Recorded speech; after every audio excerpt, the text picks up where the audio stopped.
มื้อนี้ข้าพเจ้าจะมาเว้าเรื่องความเป็นมาของแคนเรื่องมันเป็นอย่างนี้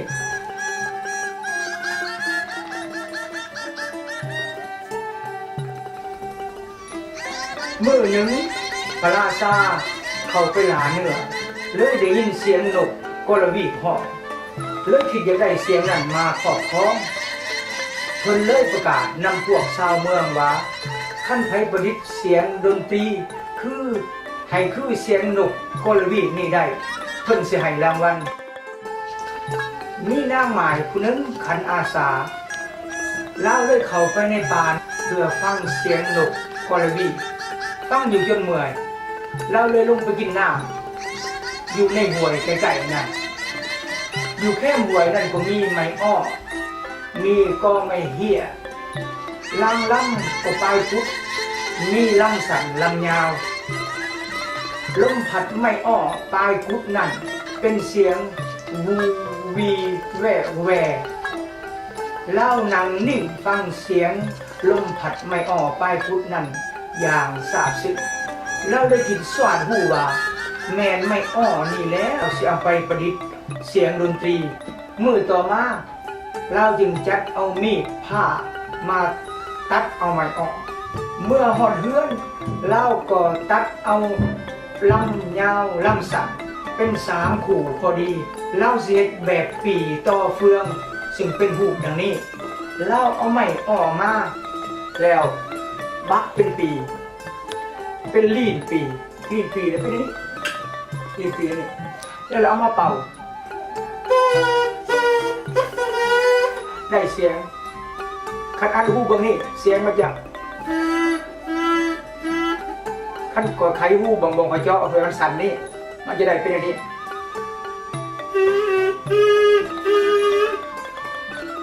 ไม่อ้อเราเอามาเจาะเป็นหูเป็นอย่างนี้เจาะเป็นหูแพรวตัวบิดแมนตัวนี้หูแพรวตัวที่2แมนตัวนี้และเอาลีนใส่นี่เอาลีนใส่ในบอลไม่อ้อนี่แล้วคันอัดหูบอลนี่มันมาเป่าได้เสียงในนี่ได้เสียงไม่อ้อนี่บัดแล้วเราก็เอามาซุกเข่าใส่เต้าซึ่งเต้านี่เราก็หาเอาไม้ดูไม้แคนบ่มาเห็ดไม้ยังก็ได้แต่ว่าให้มันเป็นไม้ที่แน่นหนาแล้วเราเอาเข้ามายัดเข้าไปในหูนี่แล้วใส่ในเต้าแคนนี่เราเอาขี้สูตรมาจิกเพื่อบ่ให้ลมนี่ฟิวออกมันมาจิกแล้วมันจะได้บรรลุได้แล้วก็เป่าร้องเบิ่งเสียงมันแค้นที่เราเฮ็ดตำบิดนี่มี5 เสียงและเสียงนี่มีหูแผ่วเบื้องลุมหูแผ่วเบื้องทึงเต้าลีนแคนและหูเสียงลีนแคนนี่เพิ่นเอาตำบิดน่ะแม่นเอาติ้วไม้ไผ่เฮ็ดลีนแคนนี่และเฮ็ดเป็นสไนแหละเอามาใส่ในเขาควายนี่แล้วบัดแล้วมาเป่ามันจะได้เสียงในนี้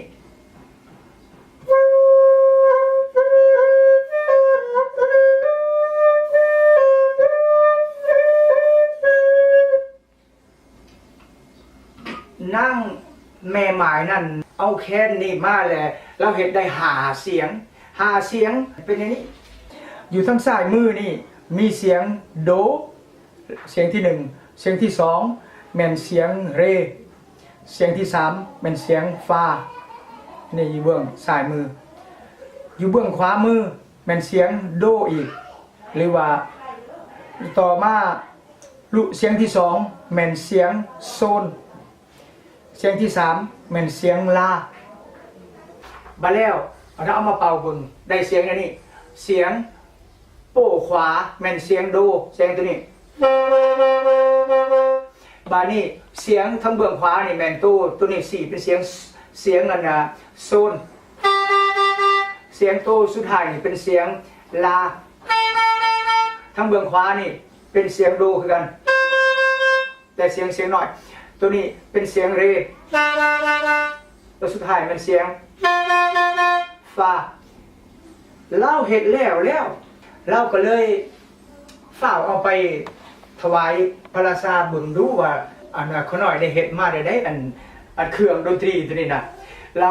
พระราชาเลยว่าเจ้าเฮ็ดมาแล้วเป่าเครื่องดนตรีที่เจ้าเฮ็ดให้ฟังเบิ่งดูว่าเป็นจังไดเราก็เลยเป่าให้เพิ่นฟังได้แน่นี่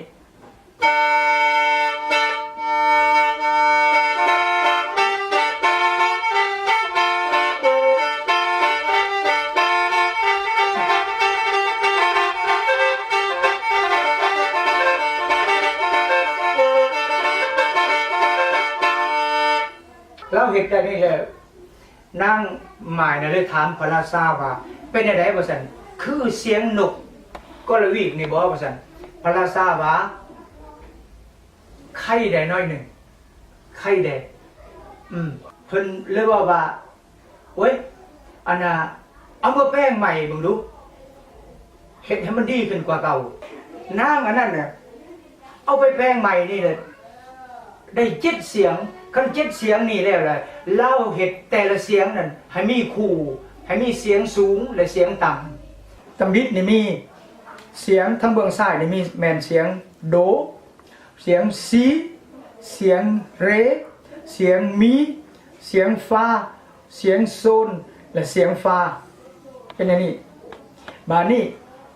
อยู่ทางขวามือมีเสียงลาเสียงโดเสียงโซนเสียงลาเสียงซีเสียงเรเสียงมีอันนี้เป็นแคนเจ็ดมีแต่7คู่ตัวนี้ไปสกอนแต่แคนเจ็ดนี่มีแต่7คู่ทุกนี้แต่สกอนบ่ทันมีตัวนี้นี่ต่อมาเป็นแคน8บัดนี้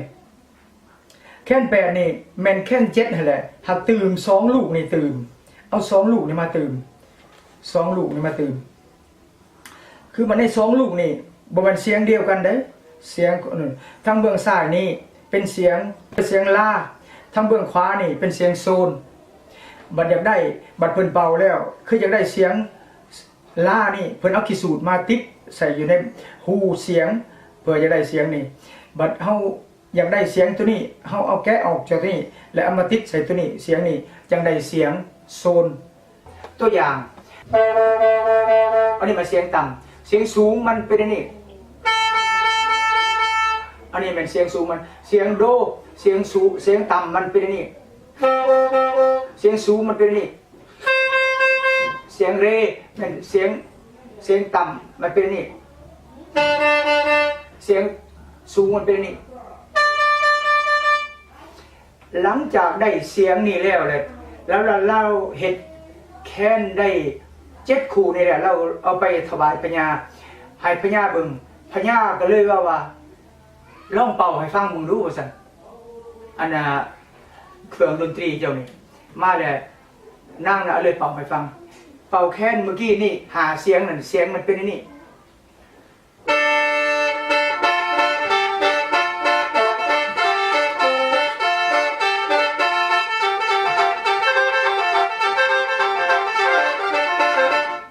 บัดนี้เอา2เสียง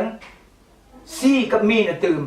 แล้วเอา2เสียงซีกับมีน่ะตื่มมันสิได้แน่นี่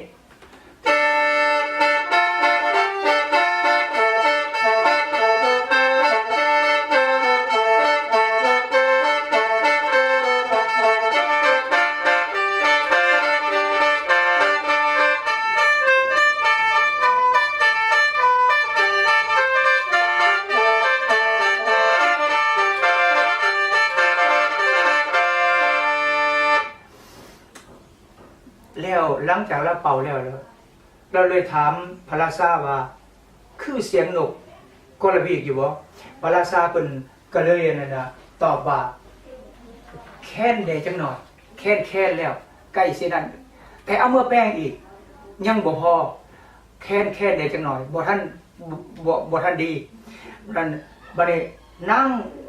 ก็เลยเมื่อเฮือนอีกแป้งใหม่อีกแป้งตื่มอีกบัดนี้เราเห็นเป็น8เสียงลูกที่8ที่เราตื่มนี่แม่นลูกสุดท้ายนี่แม่นเสียงของมันเสียงลาเนี่ยเป็นนี่เสียงลาตัวหนึ่งอีกเป็นนี่บัดนี้อยู่ทางเบื้องซ้าย แล้วก็เอาตื่มอีกเสียงหนึ่งเสียงนี้มันเสียงโซนเป็นอักสี่เสียงมัน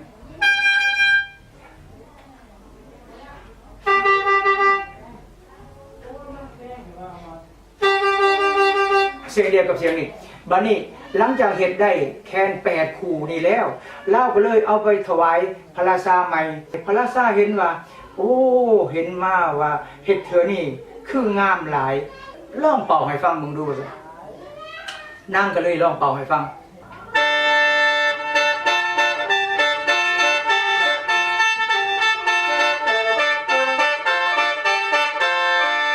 บัดนี้บัดมาเป่าตื่มใส่กันจะได้นี่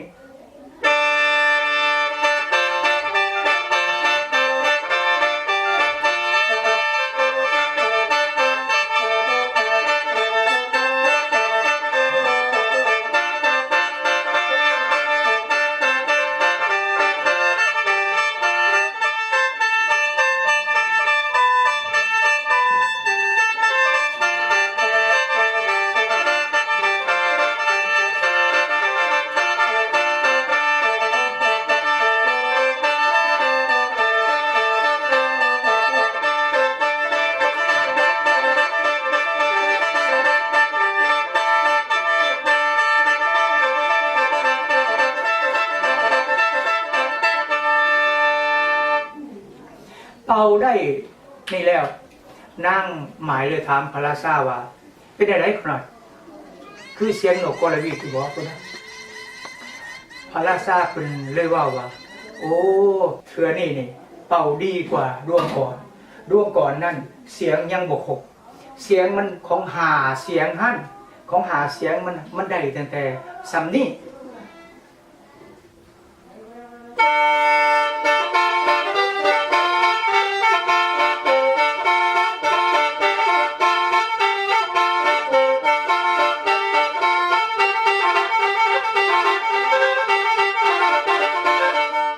ได้แต่สำนี้บัดได้มา8เสียงแล้วเสียงมันเป็นนี่